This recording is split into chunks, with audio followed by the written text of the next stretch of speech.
और दोस्तों क्या हाल चाल है। आज की इस वीडियो में आपको बताऊंगा how to install SIM card and SD card, यानी कि इस डिवाइस में सिम कार्ड और मेमोरी कार्ड को इंसर्ट कैसे करें। दोस्तों सबसे पहले सिम इजेक्टर पिन लेके नीचे से पुश करना होगा।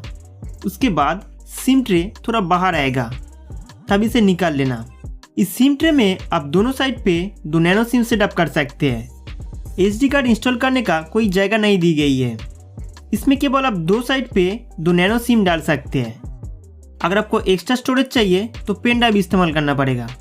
2 सिम कार्ड ट्रे में सेटअप करने के बाद फेस टू स्क्रीन को ऊपर की ओर रख के मोबाइल के अंदर डाल दीजिए। दोस्तों सिम कार्ड इंसर्ट करने के बाद कुछ ही सेकंड में नेटवर्क आ जाएगा। उसके बाद आप अपना मोबाइल कॉलिंग और इंटरनेट के लिए इस्तेमाल कर सकते हैं। तो दोस्तों उम्मीद करता हूँ कि ये वीडियो आपके लिए बहुत हेल्पफुल था। तो इस वीडियो को लाइक करके हमारा चैनल सब्सक्राइब करना ना भूलें।